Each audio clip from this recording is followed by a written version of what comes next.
Good evening दोस्तों, कैसे हैं सब? अच्छे हैं।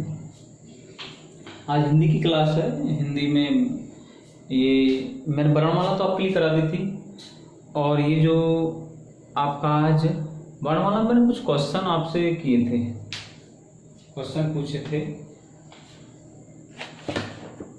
उन क्वेश्चनों में करके लाए हैं आपका। अच्छा, आपका सेमेस्टर कौन सा है? बीटी से है तो आपका सेमेस्टर कौन सा है? अगर आपका तीसरा सेमेस्टर चल रहा है तो फॉर्म भर सकते हो। सीटेट के जो फॉर्म चल रहे हैं वो भर सकते हो। बीएड वाले जो 1 साल करने के बाद भर सकते हैं, मतलब FPR वाले भर सकते हैं। तो कल मैंने क्वेश्चन कुछ पूछे थे आपके लिए पिछली उसमें लेक्चर में। तो इसमें जो हिंदी वर्णमाला से कुछ 4-5 क्वेश्चन मैंने उठाए थे, ज़्यादा नहीं थे। तो उसमें कुछ क्वेश्चन हैं, उन्हें आप देख लीजिए। बड़ी खुशी की बात है कि एक अच्छा टीचर होने की इतनी खुशी नहीं होती इंसान के लिए, एक अच्छे स्टूडेंटों को पढ़ाने समय जितनी खुशी होती है। तो आप सब भारत के भविष्य हैं, भारत के भावी शिक्षक बनने वाले हैं, बनने जा रहे हैं। तो आपके लिए शुभकामनाएं। तो इसमें हिंदी वर्णमाला में मैंने क्वेश्चन पूछा था कि हिंदी वर्णमाला में स्वर कितने होते हैं? स्वर कितने होते हैं हिंदी वर्णमाला में? स्वर जो होते हैं वो हिंदी वर्णमाला में स्वर 11 होते हैं। हिंदी वर्णमाला में जो स्वर होते हैं वो 11 होते हैं। और दूसरा जो क्वेश्चन था वो था आपका दीर्घ स्वर कितने होते हैं? दीर्घ स्वर जो होते हैं वो 7 स्वर होते हैं। दीर्घ स्वर कितने होते हैं? 7 स्वर होते हैं। अयोग्य वह वर्ण कितने होते हैं? अयोग्य वह जो वर्ण होते हैं वो 2 होते हैं, एक अनुस्वार और एक विसर्ग। एक अनुस्वार और एक विसर्ग। हिंदी, अगला क्वेश्चन था हिंदी वर्णमाला में वर्णों की संख्या कितनी, मतलब स्वरों और व्यंजनों को मिला के जो संख्या है वो है आपकी 52। जीव के आधार पर स्वरों के कितने प्रकार होते हैं? तो जीव के आधार पर जो स्वरों के प्रकार होते हैं वो 3 होते हैं, अग्र स्वर और मध्य स्वर और पश्च स्वर। 3 स्वर होते हैं, अग्र स्वर, मध्य स्वर और पश्च स्वर। तो इस तरीका से ये मैंने 5-6 क्वेश्चन आपके लिए पूछे थे। अब आज का जो टॉपिक है वो है उपसर्ग और प्रत्यय।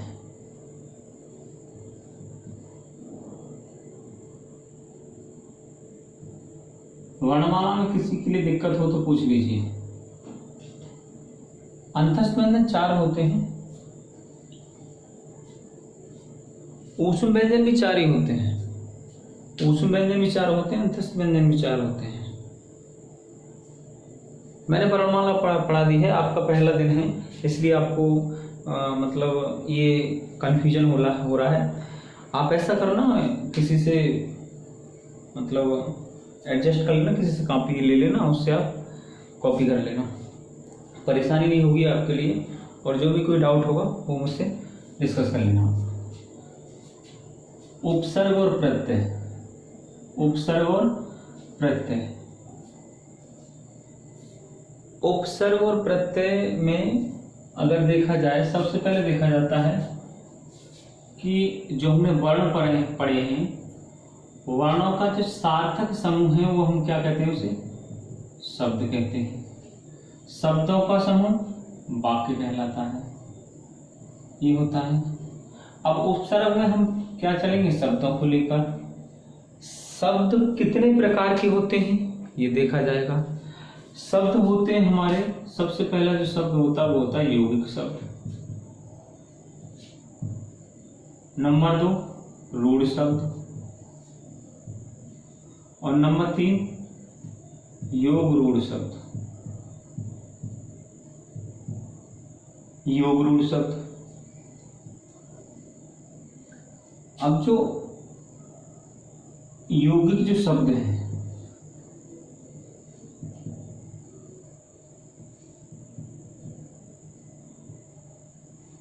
यौगिक जो शब्द हैं इसमें 3 प्रकार के शब्द बताए गए हैं, मतलब 3 प्रकार के शब्द बताए गए हैं यौगिकों को। इसमें लिखो, पहला लिखो समास, दूसरा उपसर्ग और तीसरा है आपका प्रत्यय। नहीं भाई, आप ऐसा ही तैयारी करें, ठीक है, मगर बात दोनों के लिए सफिशिएंट है, कोई दिक्कत नहीं,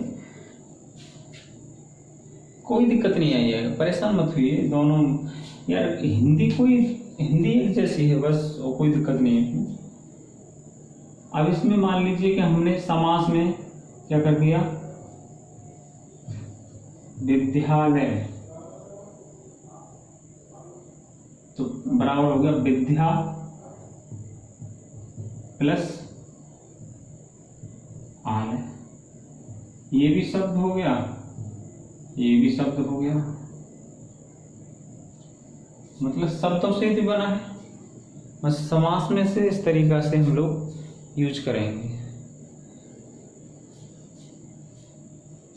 या ऐसे देख लो प्रतिदिन, समास में प्रतिदिन भी देख सकते हो, प्रत प्लस दिन, दोनों ही शब्द हैं। अब आता है उपसर्ग। उपसर्ग कौन सा होता है, जैसे मान लो कोई भी शब्द ले लो आप, उपसर्ग में एक मूल शब्द लो आप, पहले हार, और हार में जोड़ दो प्र, और ये हो गया प्रहार। हार माने होती है पराजय, और प्रहार माने होता है किसी को चोट पहुंचाना। प्रत्यय, उपसर्ग कहाँ लगा है आगे, अप्रत्यय। प्रत्यय क्या होता है, प्रत्यय आप एक मूल शब्द लो लेख,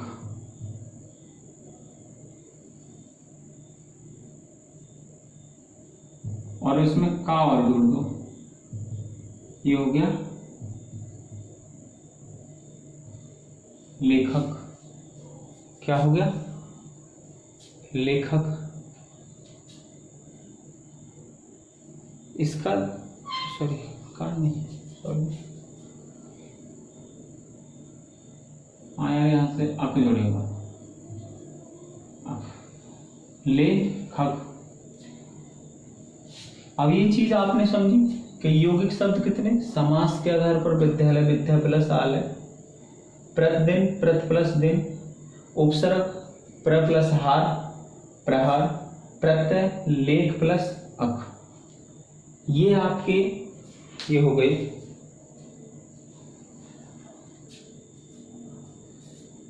कुछ शब्द होते हैं जिनमें प्रत्यय और उपसर्ग दोनों होते हैं, कुछ शब्द ऐसे होते हैं जिनमें प्रत्यय और उपसर्ग दोनों होते हैं।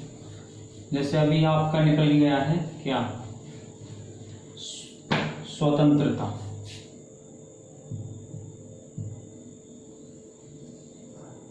अगर इसमें प्रत्यय की बात कर जाए तो ता, और उपसर्ग की बात कर जाए तो स्व,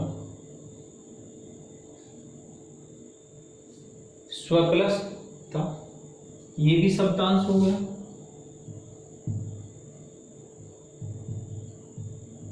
और ये भी शब्दांश हो गया, और ये मूल स्वर हो गया, मूल शब्द हो गया।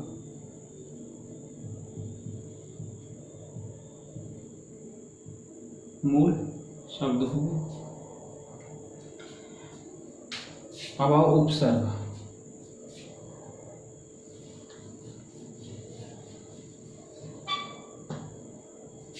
उपसर्ग दो शब्दों से मिलकर बना है, उप प्लस सर्ग, माने होता है समीप, सर्ग माने होता है सृष्टि करना है, सृष्टि रचना, सृष्टि करना, सृष्टि करना या सृष्टि रचना। इसकी एक बार परिभाषा लिख लीजिए आप। परिभाषा लिख लीजिए, ऐसे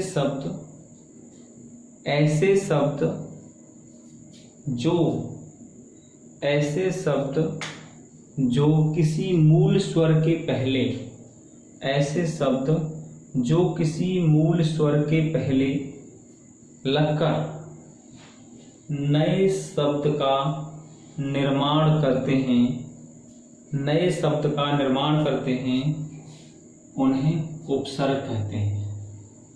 जैसे हार, बी लगा दो, फिर हो गए बिहार। नए शब्द का निर्माण कहते हैं, उन्हें क्या कहते हैं? उपसर्ग कहते हैं। अब आ जाता है आपका प्रत्यय। अब क्या आता है? प्रत्यय।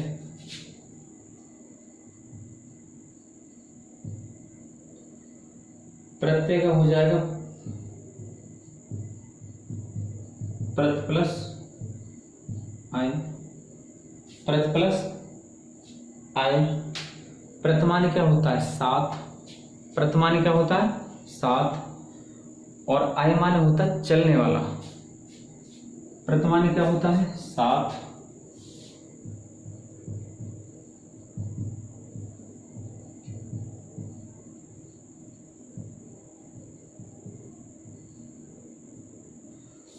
चलने वाला।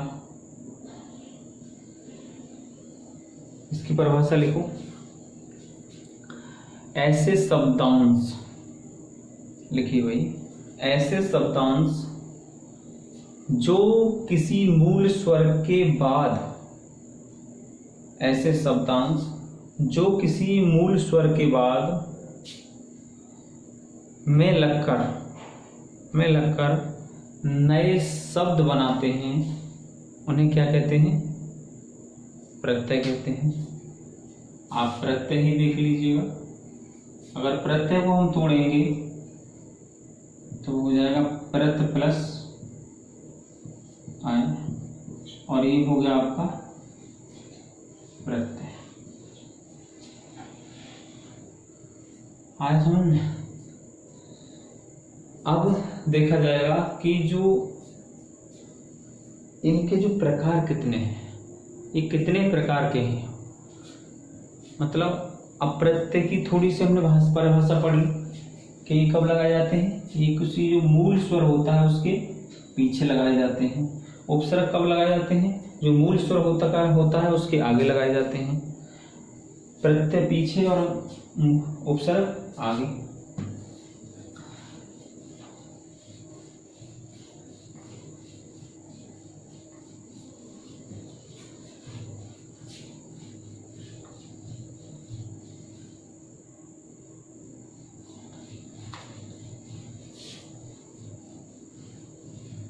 अब देखिए उपसर्ग।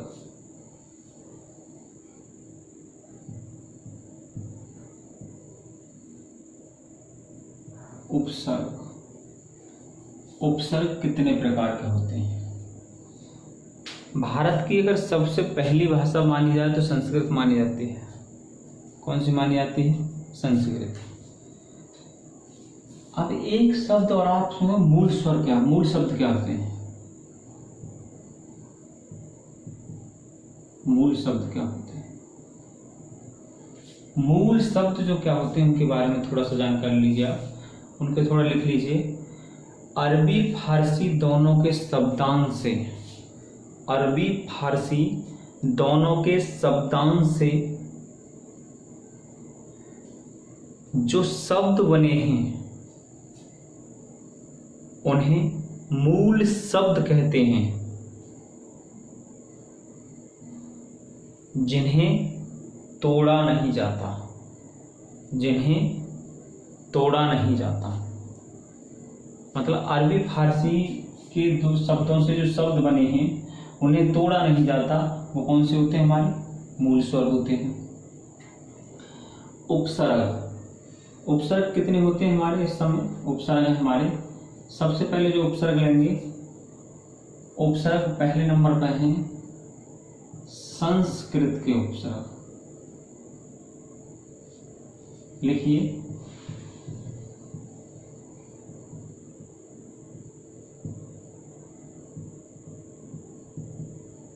संस्कृत के उपसर्ग लिखते रहो साथ के साथ।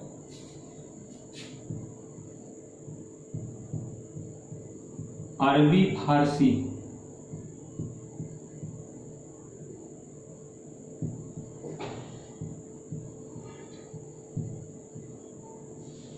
अरबी फारसी के उपसर्ग, अरबी फारसी के उपसर्ग।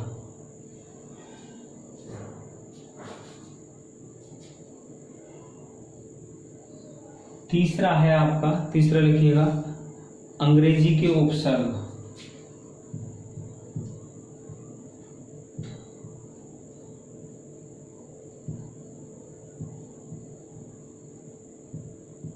अंग्रेजी के उपसर्ग। चौथा लिखो हिंदी के उपसर्ग।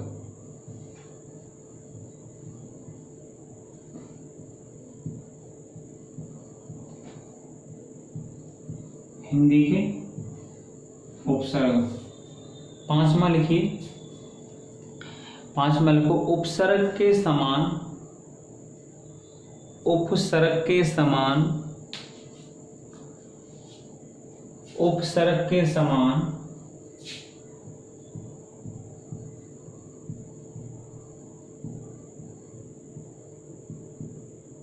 समान उपसर्ग के समान प्रयुक्त होने वाले, उपसर्ग के समान प्रयुक्त होने वाले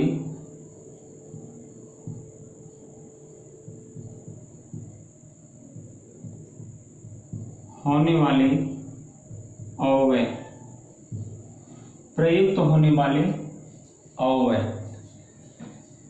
मतलब उपसर्ग कितने प्रकार के होते हैं? 5 प्रकार के।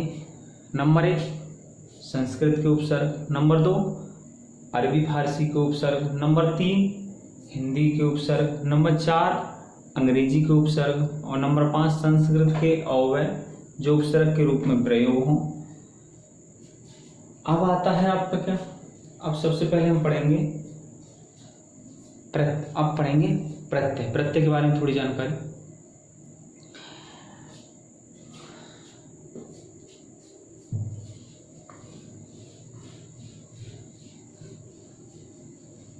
ये तो उपसर्ग के बारे में। अब प्रत्यय,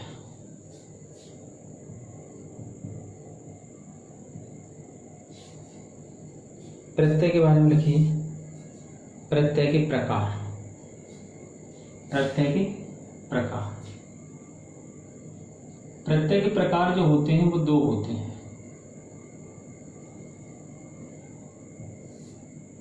इसमें नंबर 1 लिखो क्रिया प्लस शब्दांश।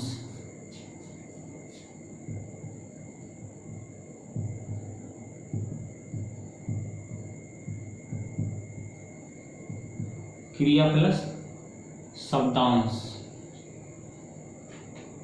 क्रिया प्लस शब्दांश। अब समझना इस चीज के लिए, क्रिया कहते हैं कृत और यहां हो गया प्रत्यय। मतलब क्रिया के अंत में, क्या क्रिया के अंत में, तो ये हो जाएगा कृत प्लस अंत प्लस प्रत्यय, और इसका मतलब हो जाएगा कृतांत। अगर हम संधि में अगर लेके जाएंगे तो इसका मतलब हो जाएगा कृदंत, सॉरी कृदंत प्रत्यय।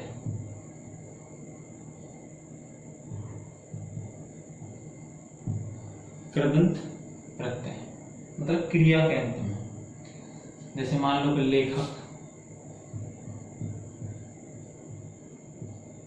लेख क्या हो गई?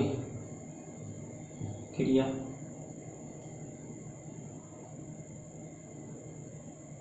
और प्लस मूल शब्द हो गया। लेख क्या होगा? मूल शब्द। इसके भी पीछे जो ये लगा है ये क्या होगा? मूल शब्द। और ये हो गया तुम्हारा प्रत्यय। इन दोनों को मिला के क्या बन गई? हमारा कृदंत प्रत्यय।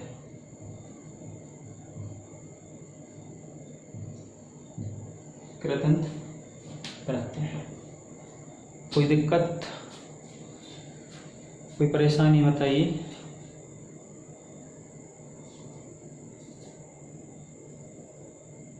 अब यहां पूछने के लिए आई कि इसमें ये जो अक प्रत्यय है हम किस नाम से पुकार सकते हैं?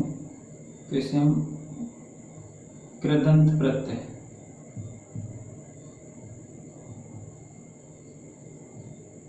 कौन सा? कृदंत प्रत्यय के नाम से भी पुकार सकते हैं, कोई दिक्कत नहीं। या इसे कृत प्रत्यय भी कह सकते हैं, इसे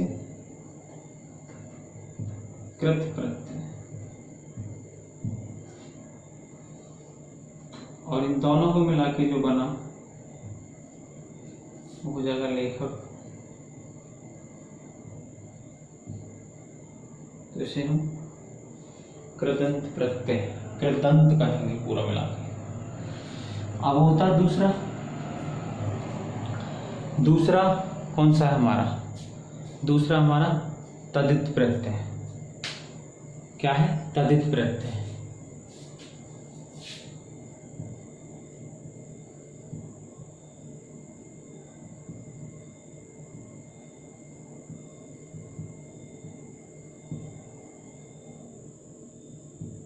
इसका मीन्स तत् प्लस हित प्लस प्रत्यय। तत् प्लस हित प्लस प्रत्यय। लिखिए भाई, जो इसको लिखो, जो किसी, जो मतलब इसका समझो, जो जिसका हित करे, जो जिसका हित करे वही को क्या होता है? तदित प्रत्यय। तदित प्रत्यय कहाँ जोड़ जाते हैं आपके? संज्ञा, सर्वनाम, और अगला है तुम्हारा विशेषण।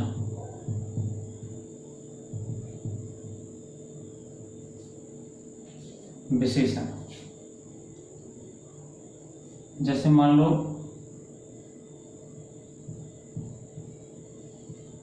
सेठानी, इसे तोड़ेंगे तो सेठ प्लस पानी। अब ये जो शब्द निकल के आया है, ये निकल के आया तत्प्रत्यय। तत् क्या निकल के आया? तत्प्रत्यय। और ये जो आया है पूरा शब्द जो बना है ये है तदित प्रत्यय।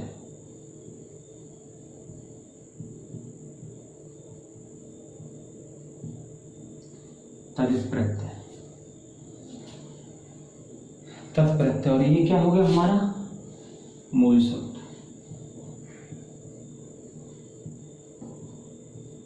मूल शब्द।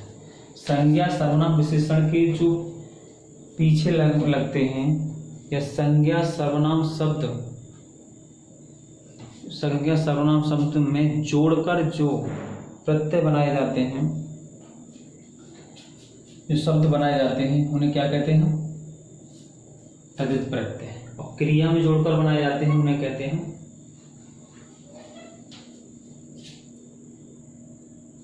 क्रिया में जोड़ के जो बनाए जाते हैं। अब तुमको एक चीज ध्यान रखनी है, जो प्रत्यय है क्रिया में जोड़ के बनाए जाए तो कृदंत प्रत्यय, और संज्ञा सर्वनाम विशेषण में जोड़े जाए तो तदित प्रत्यय। अब आते हैं उपसर्ग पर।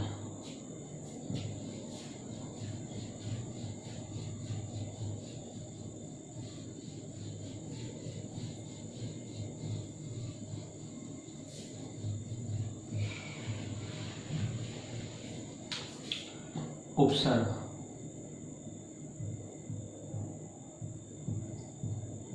उपसर्ग, उपसर्ग में पहले से उपसर्ग लीजिए। पहला मैंने क्या लगवाया था? संस्कृत के उपसर्ग। दूसरा अरबी फारसी के ऊपर उपसर्ग। तो पहला लिखिए नंबर 1 संस्कृत के उपसर्ग।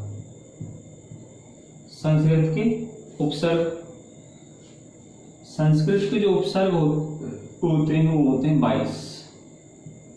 कितने होते हैं? 22। इसमें या तो उस तरीका से याद कर लीजिए गाने के रूप में, और अब आप सब लोगों की जो 3 अवस्थाएं होती हैं व्यक्ति की, एक मेमोरी, एक अंडरस्टैंडिंग और एक होता है आपका थिंकिंग।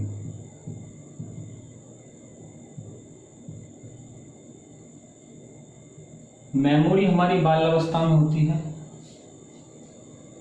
अंडरस्टैंडिंग हमारी किशोर अवस्था में होती है, और आपसे तो सबसे किशोर अवस्था जा चुकी है।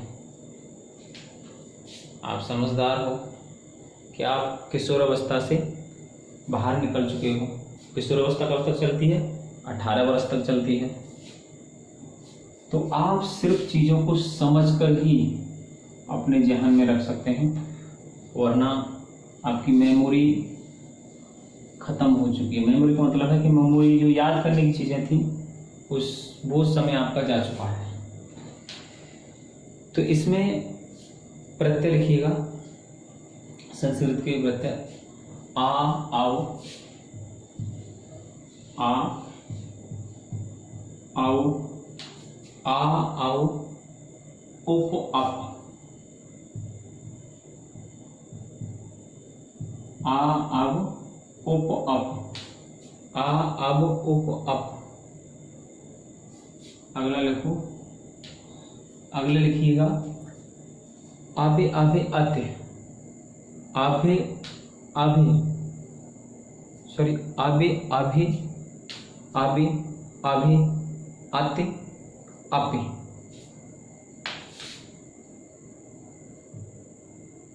आभे, आभे, आभे, आभे, आभे,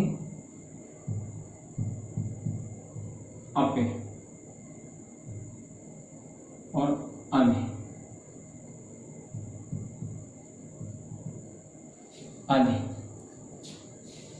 और एक है आपका, इसको करो यहाँ, सॉरी,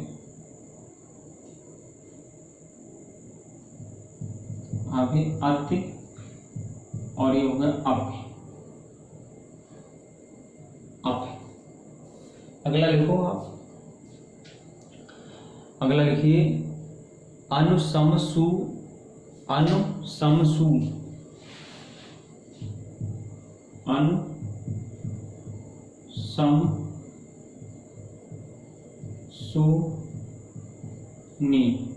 अनुसमसुनि, अनुसमसुनि। उसके बाद वी, अनुसमसुनि वी, अनुसमसुवि, अनुसमसुनिवि। आगे लिखो निर्निश दूरदश, निर्निश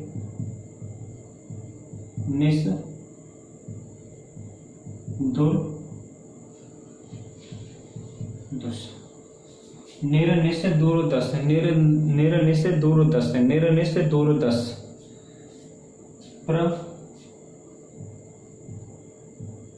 प्रपरा, फिर परा लिखिएगा, फिर परा, प्रत पर, प्रत पर, प्रत परा, प्रत पर, प्रत परा, प्रत पर, प्रत परा मतलब पर, पर परा, प्रत पर, प्रत पर, परा, प्रत पर। अब आपको अगर ये गाने के रूप में याद करने हैं तो आप गाने के रूप में याद कर लें। आ अव उप अप आ अव उप अप अबे अबे आते अपे आ अनु सम सु नि भी निर्निश दूरदश निर्निश दूरदश निर्निश दूरदश प्र प्रा प्रत पर। तो ये आपके 22 उपसर्ग मिल लीजिए 1 2 3 4 5 6 7 8 9 10 11 12 13 14 15 16 17 18 19 20 और 1 2 3 4 5 6 7 8 9 10 11 12 13 14 15 16 17 18 19 20 21। एक कौन सा हो? एक होता है उत्तम।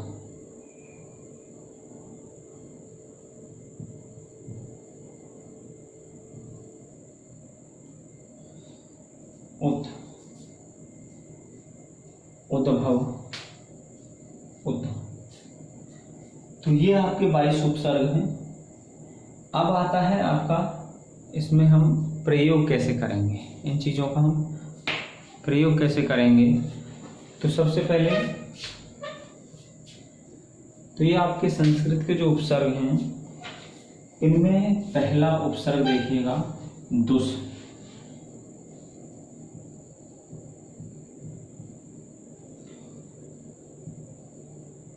और दुस उपसर्ग में एक नोट लिखो, दुस उपसर्ग में एक नोट लिखिएगा, दुस उपसर्ग में एक नोट लिखो। संस्कृत के उपसर्ग में, संस्कृत के उपसर्ग में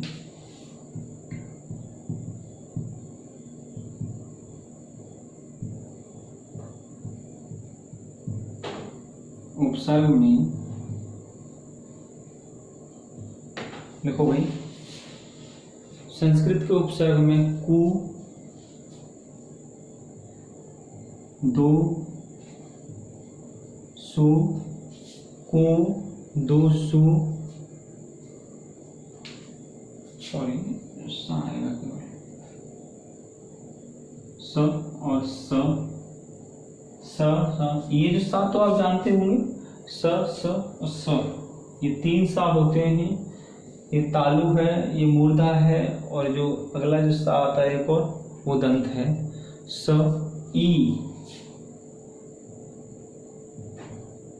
स ई, कु दु स और ई, उ,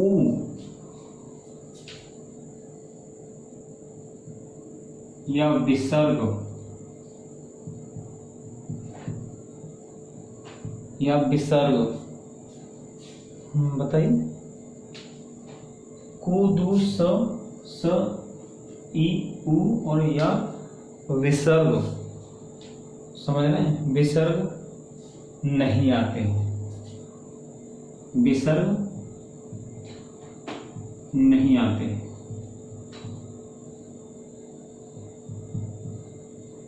जैसे एक एग्जाम्पल ले लीजिए आप, देखो दुष्चरित्र,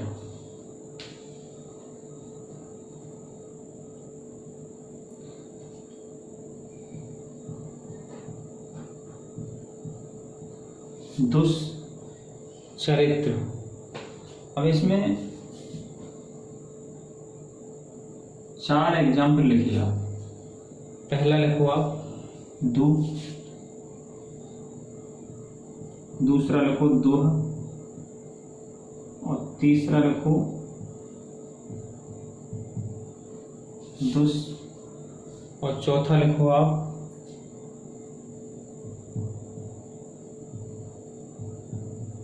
दुस। आप इसको पहचानिए, आप इसको पहचानिए कि दुष्चरित्र। अब इसमें जो उपसर्ग है वो दुस, मतलब अब इसमें बताने के लिए कहा गया है कि दुष्चरित्र, मतलब इसमें उपसर्ग कौन सा है। तो आप ये समझ लीजिएगा कि ये उपसर्ग होता नहीं है, विसर्ग वाला होता नहीं है, और ये सा वाला होता नहीं है। तो आपका कौन सा होगा? दुस। हाँ भाई हाँ, ये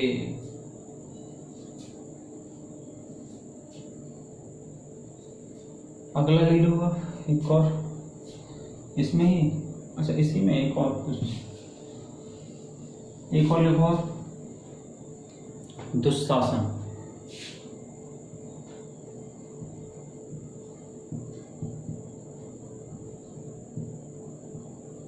दुशासन, और इसमें ले लो दुह,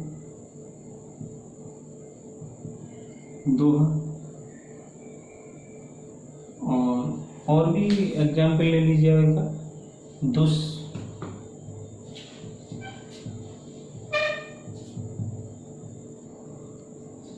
तो आप इसमें समझिए दुशासन में ये है नहीं है, ये भी नहीं है, ये भी नहीं है, ये होगा क्योंकि ये भी नहीं आता, हलन विसर्ग आता नहीं है, और ये सा आता ही नहीं है, तो यही होगा।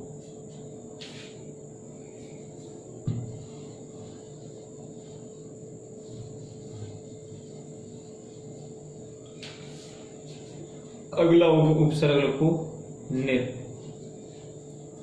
दुर लिखो दुर, दुर। अब दुर के बारे में लिख लीजिए थोड़ा, जैसे दुर्जन, दुर के बारे में दुर्जन,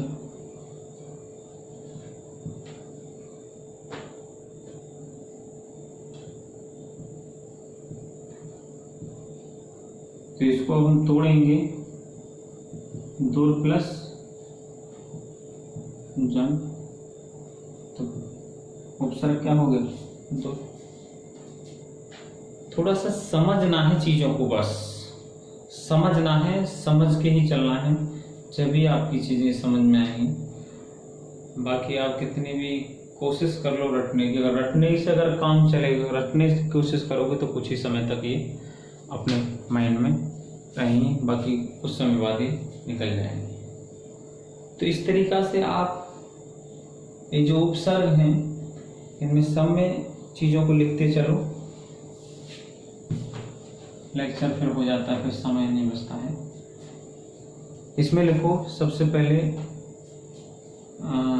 इसमें लिख लो दुर के बाद, दुर, दुर में लिख लो दुर्जन, दुर्जन, दुर्गम, दुर्दशा, दुराचार।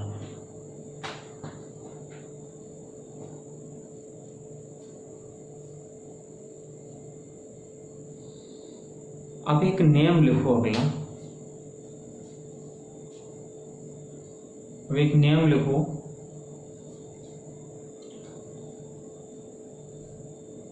यण संधि का नियम, मतलब यही एक यण संधि का नियम लिखो।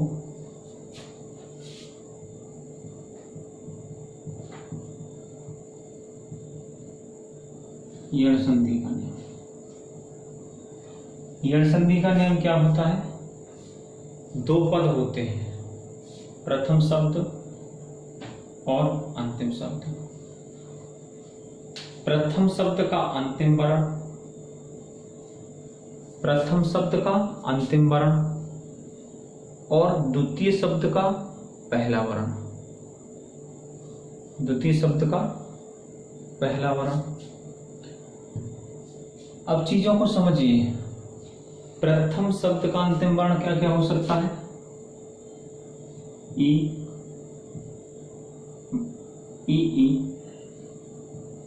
और उ और ऊ, मतलब छोटी ई, बड़ी ई और छोटा ऊ और बड़ा ऊ।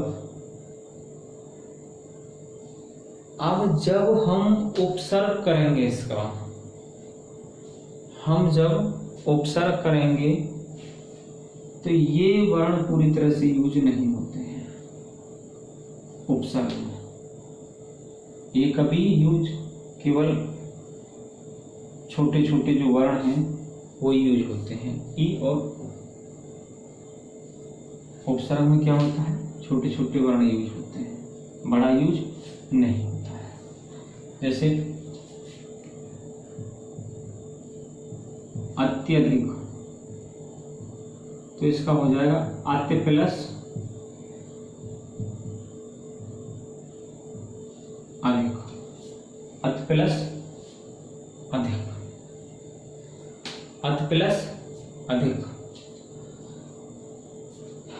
तो इसके अत के लिख लो, अत्यधिक, अत्यंत, अत्यधिक, अत्यंत, अतिरिक्त, अतिरिक्त, अतिशय,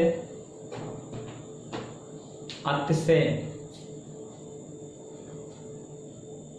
अतिशय, निर को लिख लो, निरपराध, निर्जन, निराकरण, निराकरण, निर्गुण, निर्गुण,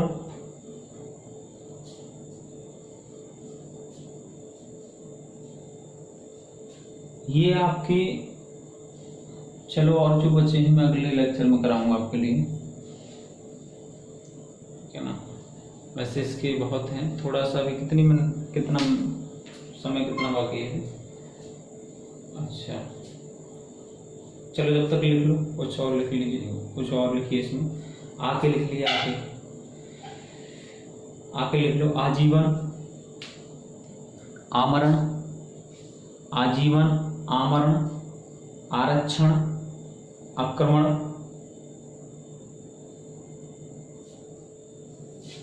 आके,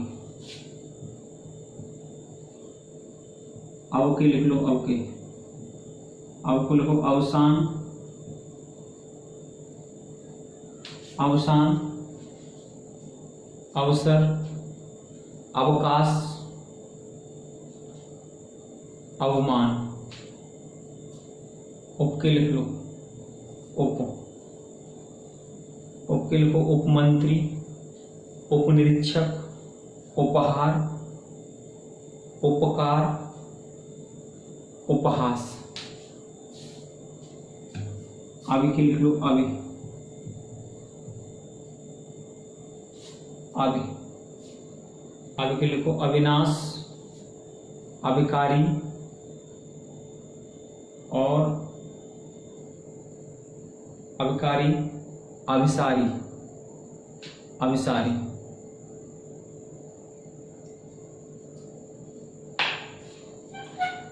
आगे लिखो, ये जो नियम है एक, जैसे मान लो कि आ है छोटा, इसके पास त, प, भ और व, त प व व, त प व व, त प वह आए तो इसके साथ इन वर्णों पर छोटी ई का प्रयोग करते हैं। जैसे आ के साथ अगर ता आया है तो अगर इसे लिखेंगे तो इसे लिखेंगे अध। आ के अगर पा आया है तो इसे लिखेंगे उपसर्ग में अभ्य। आ के साथ अगर भा आया है तो इसे लिखेंगे अभ्य, और आ के साथ वा आया है तो इसे लिखेंगे अभ्य। इसे लिखिए, अगला लिखो, अब उपसर्ग अगले लिखिएगा अभि। अभि का लिखो, अभि में लिखो अभिमान, अभिसारी, अभियान, अभियान। हाँ यार लिखिए, थोड़ा टाइम कम है। अभियान, अभियुक्त। अत्य का लिखो अत्य, अत्य का लिखो अत्याचार, अत्याचार, अत्यंत, अत्यंत, अतिशय, अत्यधिक। अति का तो लिखवा दिया, देखिए मुझे लग रहा है, देखना एक बार। अधिक का लिखो अधि, अधि,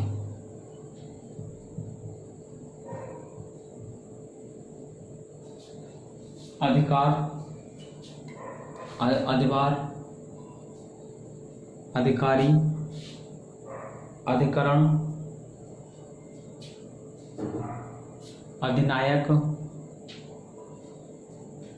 अध्यक्ष। अनु का लिखो अनु, अनु, अनु का लिखो अनुव्यय, अन्वेषण, अनुसार, अनुपालन, अनुशासन। अब लिखो सम का, सम का लिखो सेम टू सेम जो मैंने संधियां हैं, संधियां जो होती हैं उनमें सम जैसे संयोग, ये हो जाएगा सम प्लस योग, सम प्लस योग, संयोग, संविधान, संसार, संयोग, संयोग, सम्मान, सम्मान। लिखते चलो भाई, आगे लिखो। हाँ, एक इसका नोट लिख लो।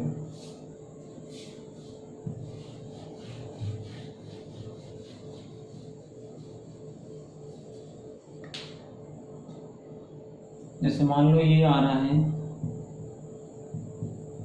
संयोग और ये अनुस्वर है, अनुस्वार, और अनुस्वार जहाँ आता है वहाँ उपसर्ग, मतलब उपसर्ग जो होता है, मतलब अनुस्वार का क्या हो जाता है, माँ हो जाता है, माँ।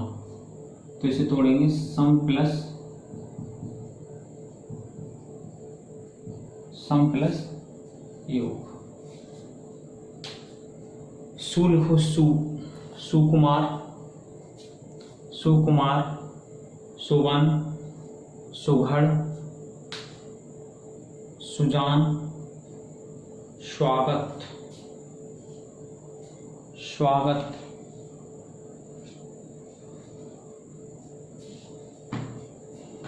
आगे लिखो, आगे लिखिए।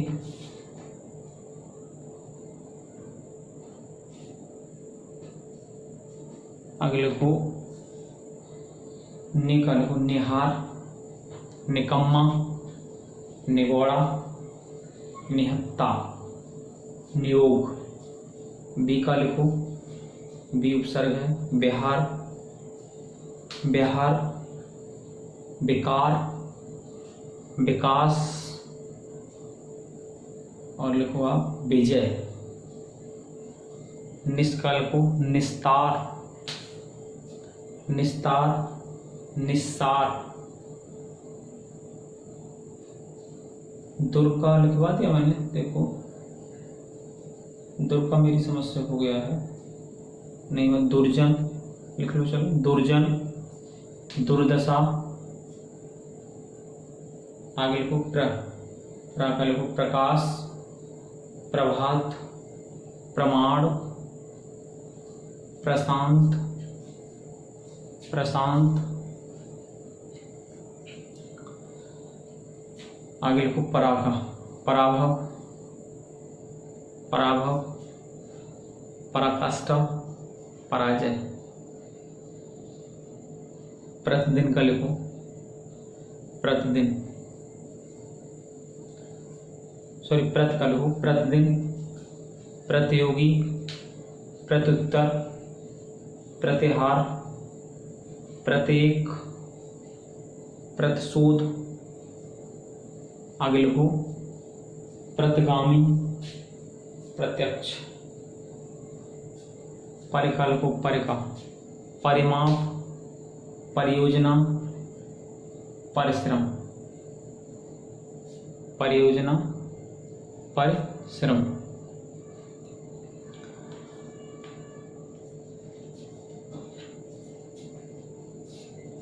और होंगे तो और देख लेना, वैसे ज़्यादातर यही आते हैं एग्जाम में। हाँ यही आते हैं, अगर कोई और एक रह गया होगा तो बाद में डिस्कस कर लेंगे, ठीक है। देख लेना एक बार आप, और अब आप